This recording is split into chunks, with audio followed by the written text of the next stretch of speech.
In his State of the Union address Thursday night, President Joe Biden will announce a plan for a temporary port on Gaza's coast to increase flow of humanitarian aid. VOA's Rick Pantaleo reports. According to senior administration officials, President Joe Biden will announce a plan in his State of the Union address Thursday night for the U.S. military to help establish a temporary port on the Gaza coast aimed at increasing the flow of humanitarian aid into the beleaguered territory during the Israel-Hamas war. The officials speaking on the condition of anonymity said the operation would not require that American troops be on the ground to build the pier that is intended to allow more shipments of food, medicine, and other essential items. The officials did not provide details about how the pier would be built. They said it'd take weeks before it was operational. Rick Pantaleo, VOA News. Sweden has formally joined NATO as the 32nd member of the Transatlantic Military Alliance, ending decades of post-World War II neutrality. VOA's Jeff Custer reports. Sweden and Finland each applied to join the alliance in 2022, both abandoning long-standing neutrality that was a hallmark of the Nordic states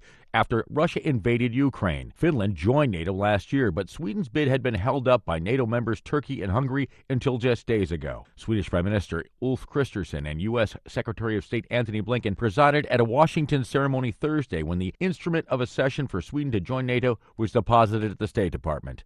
At the ceremony, Blinken credited Sweden's perseverance. Good things come to those who wait.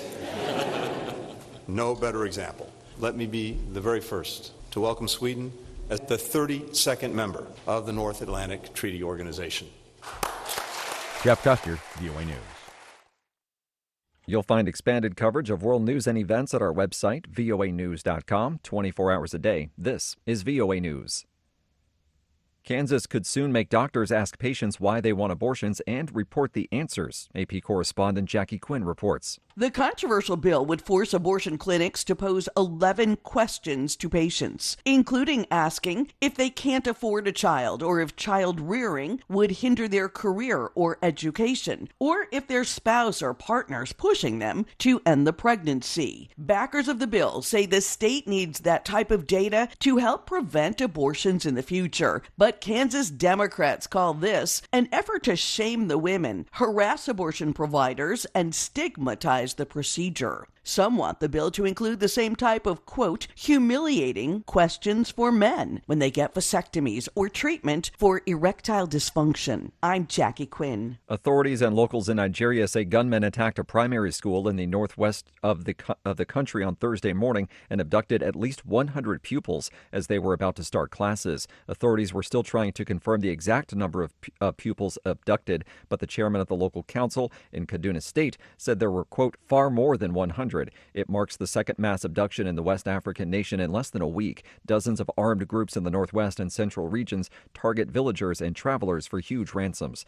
As they wrap up a three-day summit, leaders attending the Association of Southeast Asian Nations, ASEAN, called for all maritime disputes in the region to be resolved without threats or the use of force. AP correspondent Charles de Ledesma reports. Australia's Prime Minister Anthony Albanese says he's concerned by unsafe and destabilising behaviour in the South China Sea, such as the latest collision between Chinese and Philippine ships. He spoke after wrapping up a Southeast Asian leaders summit that called for disputes to be resolved through dialogue rather than threats. ASEAN leaders have now adopted a declaration calling for a peaceful resolution of disputes in the South China Sea through legal and diplomatic processes without resorting to the threat or use of force.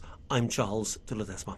European Union regulators want to question Apple over accusations that it blocked video game company Epic Games from setting up its own app store. It's a possible violation of digital rules that took effect in the 27-nation bloc Thursday. Fortnite maker Epic has spent years fighting Apple's exclusive control over the distribution of iPhone apps. Epic says Apple thwarted its attempt to set up its own iOS app marketplace to compete with Apple's App Store. The EU says it has, quote, requested further explanations from Apple. Apple calls its action justified because of Epic's previous unlawful actions in litigation that culminated in a mostly unsuccessful U.S. case.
Thank you for watching.